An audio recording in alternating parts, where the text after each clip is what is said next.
Fahamu Kiongozi. Jumatano nyingine bila shaka huwa tunapata nafasi ya kuzungumza na kusikia misimamo ya viongozi mbalimbali humu nchini sawa na mataifa ya kigeni.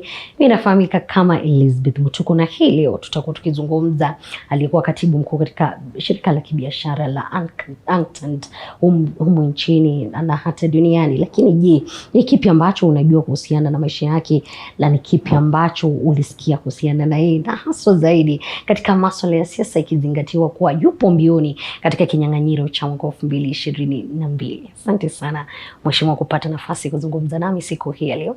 Asante sana kwa kunialika. Bila shaka unawasiliana nasi kwa 22047 na katika mitandao ya kijamii @TV47 Kenya, ujumbe wako pale, na kisha baadaye tutakuwa tukipitia na kuweza kuzungumza nawe vile vile. Asante mara tena. Itaanza moja kwa moja.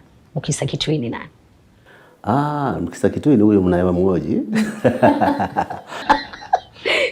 Lakini kwa undani kidogo tu. Okay, Mukhisa Kituyi mwanaharakati mzalendo wa Kenya. Nimezaliwa hapa Kenya, sehemu za Western Kenya. Nimesoma sehemu mbalimbali za taifa. Nikabahatika kusoma baada ya kufukuzwa na moyo kutoka Nairobi University, nikapitia Makerere, alafu baada ya kufuzu nikasoma nje ya Norway. Ajira nimefanya Kenya kama mbunge miaka 15, nimekuwa mtafiti Tanzania, nimekuwa fellow kwenye kituo cha Brookings Institute Washington. Nimekuwa consultant kwa Umoja wa Mataifa, Africa Union, East African Community na mengine mengi. Tena ni mzazi na mke na watoto 3 na wachukuu 2. Umri sitauliza, lakini tukisonga mbele ni kwamba ulirejea humu nchini, azimio lako likiwa ni kuomba kiti cha urais humu nchini. Bado upo ama umebadilisha hilo? Ni mapema sana kubadilisha. Wajua, kulingana na masuala ya siasa yenye tunaona kila siku, huenda uliamua acha nisonge kwingine. Kama uamuzi ulikuwa kabla ya kuamua kuacha ajira yangu ya kimataifa na kurudi nyumbani. Baada ya kurudi nyumbani, sio kama nipo kwa harakati, ni mbinu za kutumia, ni namna gani unajihusisha na wengine, namna gani unaweza kuonyesha uwezo wako, namna gani unaweza kuwafikia Wakenya wengi, hususan wakati ambao COVID imefunga ziba njia za kutembeleana.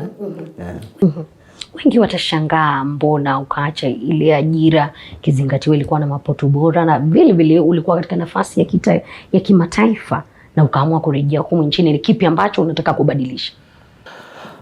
Kwanza kabisa, unajua wengine wetu wenye wananijua kihistoria wanajua kwamba vitendo vyangu havilengani sana na kujitafutia uboreshaji wa maisha binafsi kama mapato makubwa.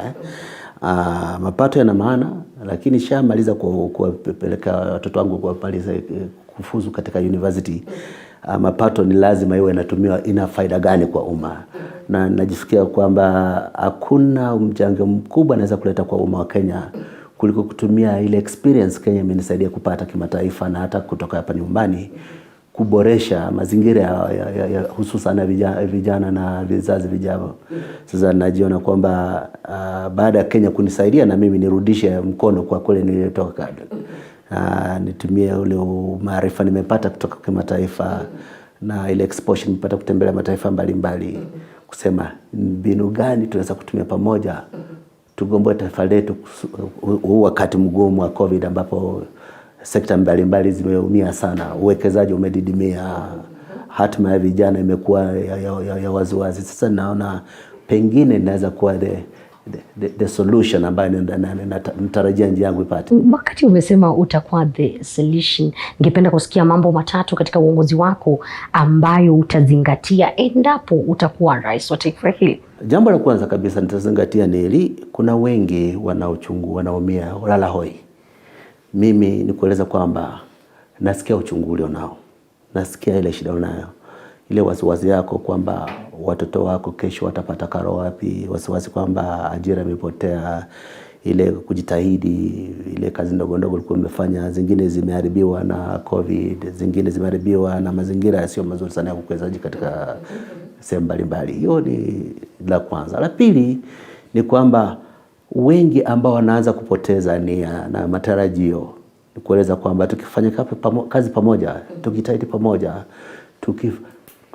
tukiwa na uongozi wa kuelekea kuhamasisha umma na taifa na kufungua mbinu za uwekezaji, tunaweza kurejesha amani kwamba inawezekana katika taifa la Kenya, kwamba hizi shida tunazozipata za kiuchumi tunaweza tukazuluhisha. Na la tatu ni kuamini kwamba mtu wa maana sana kukomboa taifa ambalo lina shida kiuchumi ni mtu mwenye anaamini kwa kujenga enterprise ya wafanyabiashara wale wenye mitaji, wanaowekeza. Wao ndio watakuwa engine ya kukarabati uchumi wa taifa letu, na vitu vitatu tunaviamini sana. Lakini mazingira ya kutengeneza hivi vitu viwezekane ni kupata kiongozi ambaye kwanza kabisa anaamini kwamba lazima Kenya shinde vita dhidi ya ufisadi, na kwa matamshi na vitendo ana sura ya kupigana na ufisadi, hana historia ya wizi, na anaamini kwamba lazima tufanye bei ya ufisadi iwe ghali kwa wale ambao wanapenda ufisadi. Wengi watashangaa miaka ambayo umekuwa katika masuala ya uongozi, mbona hukubadili wakati ule na unataka kubadili wakati huu? Sijabadili vita vyangu dhidi ya ufisadi. Mimi nilirithi wizara kutoka kwa Nicholas Biwott. Kulikuwa wengi sana wafisadi wakati huo, wanaotumia wizara ya biashara na uwekezaji kama mbinu za kujifaidisha. Historia yangu ni wakati huo, I stood up against corruption. Sianzi leo. Msimamo wangu dhidi ya ufisadi sio kuanzia sasa, nimekuwa nao maisha yangu yote. Miaka yote hakuna mtu amesema Kituyi amefaidika kwa njia ya uongo, kwa njia ya wizi, kutokana na ajira ambayo ako nayo. Sasa hilo ni jambo nimekuwa nalo wakati wote. La pili ni kwamba wakati nimekuwa waziri katika serikali ya Mheshimiwa Mwai Kibaki, nimefanya kazi ya kuonyesha kwamba ninaweza kufungua milango ya biashara, ya wawekezaji, kuboresha uchumi kwa kubadilisha sheria ambazo ni mbovu, kwa kupunguza mwelekeo ya ufisadi na kutizama mbinu za kueneza biashara ya kimataifa. Hayo nimekuwa nakaifanya. Sasa nasema nataka fursa niendeleze hata zaidi kuliko vile nilikuwa naweza nikiwa waziri. Kweli wengine najua umekuwa karibu na Rais Uhuru Kenyatta, si mara moja wala nyingine, lakini wengine watashangaa ni kwa nini haukumpa vile ushauri kuweza kupigana na ufisadi, ikizingatiwa amekuwepo katika wakati ambapo changamoto za ufisadi zimekuwa juu zaidi. Changamoto ambazo zimemzuia rais kushinda vita dhidi ya ufisadi ni swala nzuri sana. Nafikiria lingekuwa la maana kumuuliza yeye vitu gani vimezuia kushinda hiyo vita. Lakini ukweli ni kwamba wakati nimekuwa nikiongea naye Mheshimiwa Rais, nimekuwa nikimweleza kabisa, nikimweneza kwamba ninafurahi, ninaridhishwa akisema ufisadi ni adui wa taifa, na nakumsihi kumuendeleza, endelea na vita dhidi ya ufisadi. Sijawahi hata wakati mmoja kuficha kwamba ninaona ufisadi kama kitu kimoja kinadhuru sana hatima ya taifa letu. Katika siku za hivi karibuni tumekuwa tukishuhudia miungano mbalimbali katika masuala ya siasa, na ambao kila mmoja anasema kuwa yupo mbioni kuingia katika Ikulu ifikapo mwaka 2022. Na hili likawa nikijiuliza iwapo wewe unapania kufanya kazi na wale kuwaunga mkono au wao kukuunga mkono. Mimi ninaona siasa hivi, kama unataka kuwania urais, kuna vitu viwili tofauti unafanya. Cha kwanza, ama unajiunga na chama kilichopo au unabuni chama, unajihusisha na wengine mtegeze chama. Sasa hatua ya kwanza ni kuanza kujenga hicho chama, kujijengea sera, kutafuta viongozi ambao sura yao ya kisiasa na fikra za kimaendeleo zinafanana na zinalingana na zako. Mtafutani katika chama kwanza. Sasa huo mwelekeo wa kujenga chama tunajihusisha nao. Na la pili ni kwamba uwe na mbinu za kuanza kukaribiana na viongozi wengine ambao hawako kwa chama chako, lakini fikra zao kuhusu hatima ya taifa letu zinalingana na fikra zako, kwamba tarajio yao kwa kitaifa ni kama yako wewe pia. Sasa hao ndio anza kuongea nao, kujenga uwiano wa kifikra na wa kimipangilio. Alafu baadaye wakati kura inakaribia, ndio mnasema ni nani ataachia nani kama mmoja kuongoza ili kongamano letu au vuguvugu letu kuwania urais wa taifa la Kenya. Sio tu ati hatua ya kwanza ni kusema mimi nataka wewe ukuwe na mimi, lakini mimi nikuwe rais wewe ukuwe running mate. Haiwezekani hivyo. Hili lina maana kwamba ikifikia wakati na watu ambao utakuwa umezungumza na wao na ambao mtakuwa na fikira sawia, watasema huyu ndio anafaa, huyu utamuunga mkono hata kama si wewe. Sasa sawa, sasa hivyo ndio mnajenga vuguvugu. Mnakubaliana mwelekeo ni upi?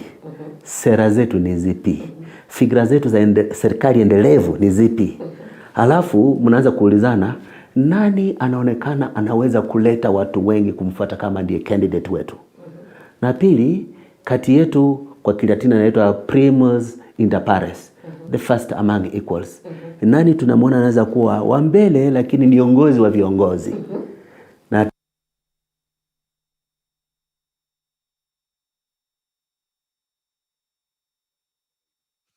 asante sana. Thank you very much and God bless you.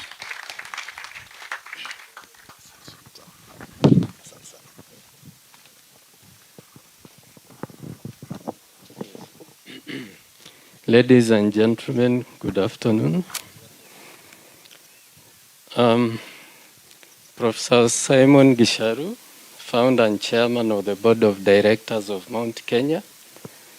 Dr. Vincent Gaido, Pro-Chancellor. Professor Diogratis, the Vice Chancellor. Members of Management Board and Senate. Invited guests. Members of staff, students, and ladies and gentlemen. I'm not a man of very many words, so today I'll try to make some reasonable amount of words. Vice Chancellor and Mount Kenya University Fraternity, today we celebrate the Botanic Garden tree planting occasion and Mount Kenya University, which is a culmination of tree planting over a long period whose result is almost fully fledged botanic garden that is before us. This rainy season, I'm informed the university has facilitated planting of 3,000 tree seedlings of indigenous species that include Casuarina, Podocarpus fulcatus, Croton Megalocarpus, Syzygium guinense, Spathodia campanulata, and others. This is a great achievement which ought to be emulated by other institutions and citizenry of this honorable nation. Kenya is endowed with high biological diversity, supported by varied habitats owing to different topographic and climatic conditions. However, the ever-present challenge of climate change has endangered natural anthropogenic variations that compromise in some way the biological diversity, hence the need to remain adaptive, including conservation in botanic gardens. Plants, especially trees, are essential for provisioning and regulatory services, important herbal medicines, drugs, and their derivatives necessary for management of different human and animal conditions are sourced from trees, shrubs, and other plant forms. The necessary knowledge and skills for identifying specific tree species and extracting drugs and derivatives has to be learned and shared, and thus the significance of botanic gardens. The key teaching and research roles of the university being supported by the botanic gardens also serves to maintain plant diversity, as rare and endangered plant species can be grown as ex situ conservation sites. In addition, I wish to mention that one of the key concerns in the world today is the loss of green spaces, and also in this country. These green spaces provide areas for recreation for local residents. I remember one of the speakers here mentioned the need to have people access the area, and also play a very critical role in microclimate regulation.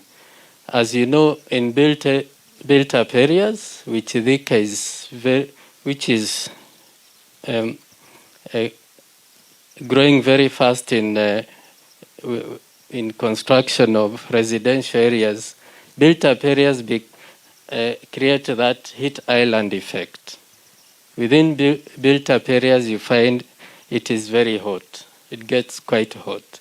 And when we have green spaces like this botanic garden, then it helps control that heat island effect of built-up areas. The Kenya Forest Service supports and encourages private entities, such as universities and individuals, to develop private forests and other conservation mechanisms, such as botanic garden that we've witnessed today. At KFS, you remember Bwana Kinuthia mentioned that they have been allocated a block in Masai, in Mau Forest.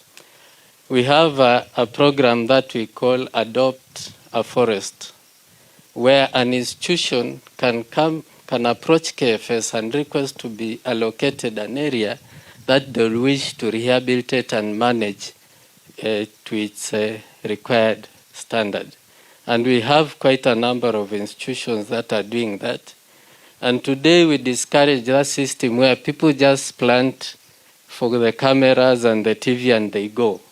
We like people to adopt an area and take care of it, maybe for the next 30 years if one wishes. We have similar areas. One good example is Kibwezi Forest, where we have the David Sheldrick Foundation, David Sheldrick Trust, that has taken up Kibwezi Forest and is managing it for conservation and for the benefit of the local people. KFS aims to increase area under forest cover to 10% by 2022. Previously, we had aimed at 2030, for those who have looked at the Vision 2030. But the President, in his wisdom, gave us a challenge that we should attain that coverage by 2022.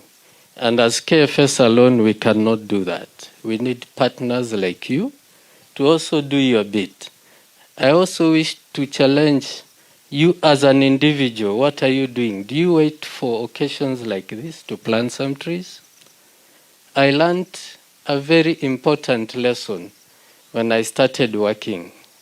My second employer took me back home to Wundanyi, Taita Hills.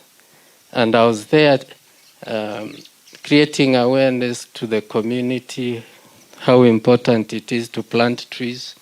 But I later learned, as I talked in front here, some were whispering among themselves, tunajua kwao na hakuna miti.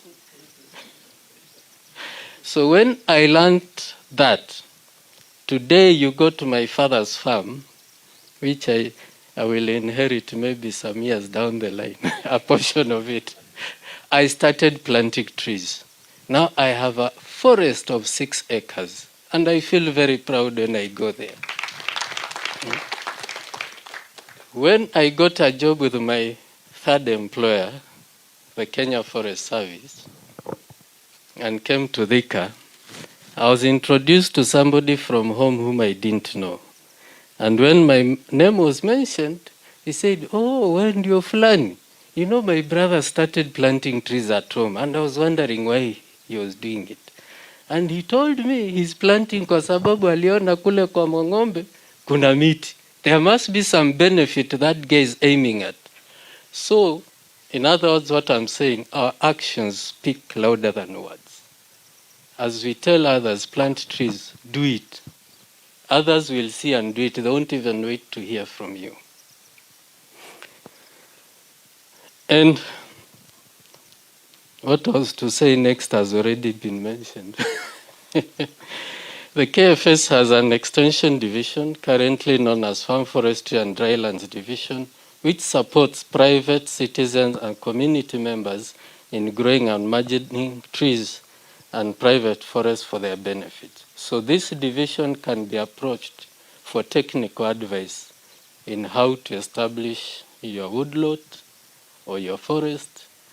Technically, we define a forest as anything occupying more than half a hectare with the trees that attain at least 2.5 meters. So if your area is below half a hectare, we call it a woodlot. So this division will help you to establish that woodlot or forest depending on the amount of land that you want to dedicate to growing trees. The private forests contribute to availability of wood and non-wood products as well as ecosystem services, thus reducing pressure on natural forest, many of which serve as water towers while supporting livelihoods. And as I conclude, to MK fraternity, this is a great milestone which has KFS support at all times. I must say I was glad when I heard one of the speakers mentioning our college in Londiani and the need to partner with some of these institutions to move forward this agenda of tree planting. I request that you keep expanding and enriching the Botanic Garden so that it can be a notable attraction in this region in terms of conservation, teaching, research, and recreation. God bless you, and thank you. Thank you so much. We can appreciate our chief guest in a better way. Thank you so much. Oh, we want to measure. People want to measure for him. Measure vizuri. Promote. Thank you so much for your wise words, and I'm sure that the Mount Kenya University family is ready to partner and make sure that this is achieved.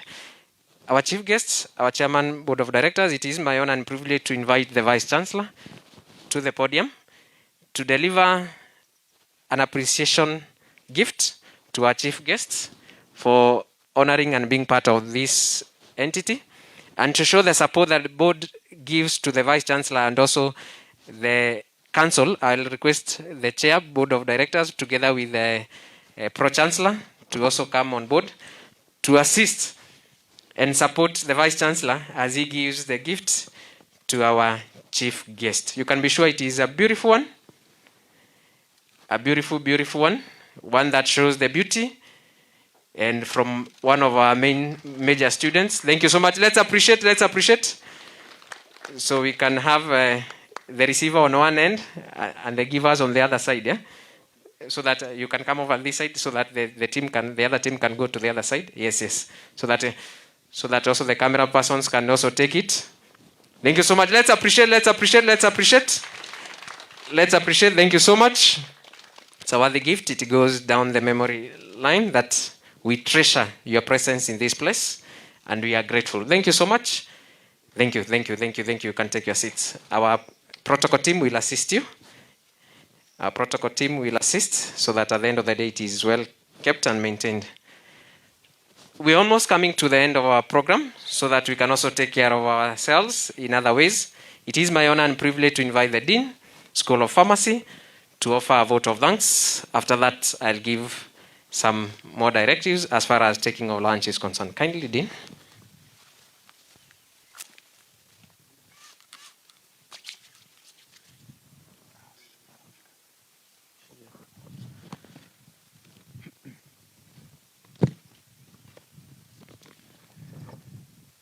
Chief guest, Mr. James Mwangombe, the Assistant Chief Conservator of Forests, Chairman, Board of Directors, Mount Kenya University, Professor Gisharu,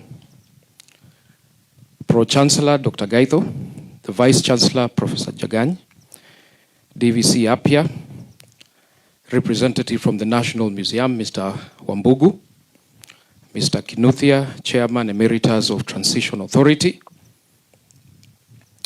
Mr. Kaleli from Dalani, our most valued invited guests, ladies and gentlemen, all protocol observed.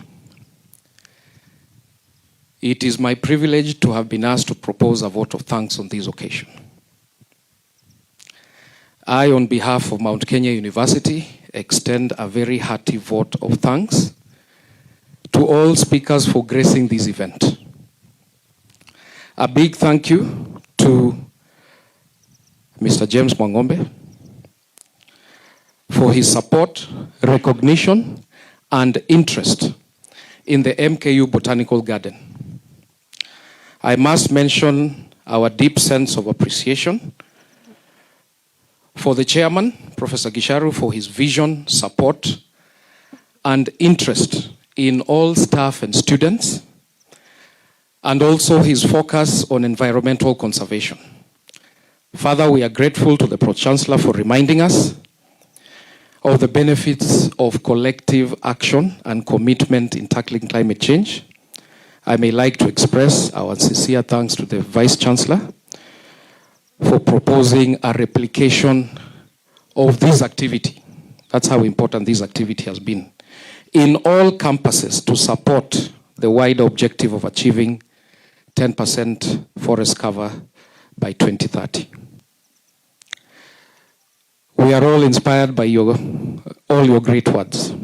Finally, I would like to take this opportunity to place on record our hearty thanks to Dr. Jared Onyancha and Dr. John Kisengi for the perfect logistic support and guidance to all of us at this event.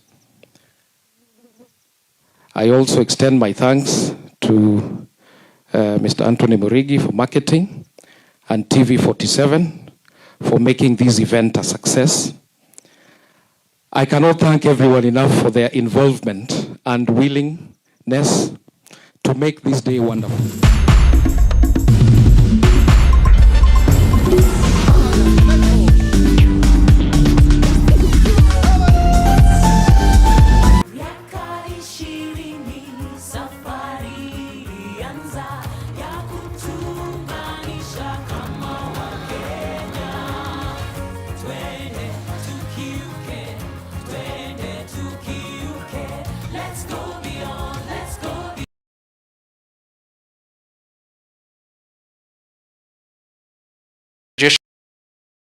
Square. Hapo kuna pavilion, kutakuwa ambacho kitaingia wageni wetu wa heshima, na pia tutamkaribisha Bwana Kireti. Bwana Kireti, pahali uliposimama, huyu ndiye atakuwa chief. Atakuwa chief asha, utaongoza wageni wetu waweze kuelekea upande ule. Pia wengine wetu wote, wanafunzi pamoja na wahadhiri pamoja na wageni wenzetu, tutakusanyika upande ule wa nje na tutaweza kupewa chakula chetu cha siku ya leo. Tunashukuru sana kwa sababu ya uwepo wenu. Naomba sisi wote tusimame, tuvue kofia zetu, tuweze kucheza wimbo wa taifa wa Kenya. Tafadhali tuvue kofia kwa heshima ya nchi.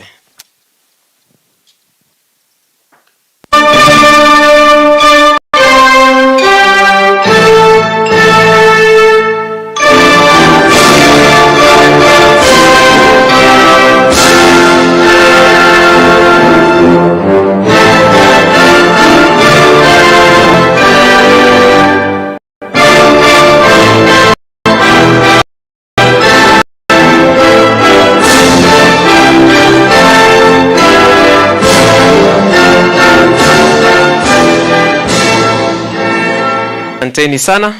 Twende tukapewe chakula sasa. Thank you so much. DJ utatupa mziki wa chini kwa chini, tunapoendelea kusema panda miti, penda Kenya. Asanteni sana. Nimekuwa wenu MC Jesse. Nashukuru na Mungu awabariki. DJ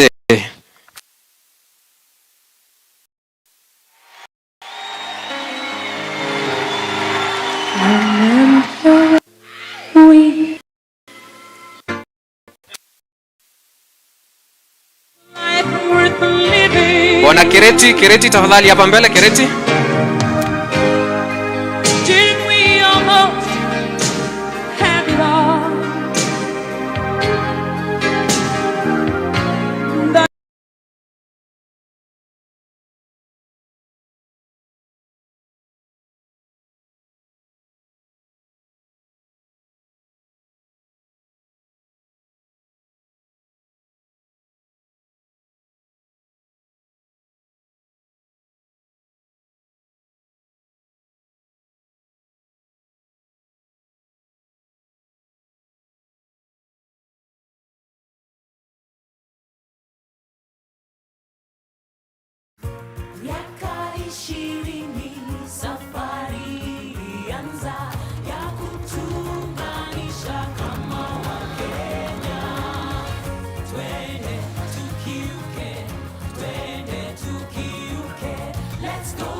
Raukia siku njema na tunukiwa offers kila siku. Pata offers zote mahali pamoja ili uongee zaidi, utume SMS zaidi na ubrowse zaidi. Wewe usijali. Tuma namba ya kila supplier kwa hiyo soko. Ndio nitaongea na kila mmoja wao. Very good. Piga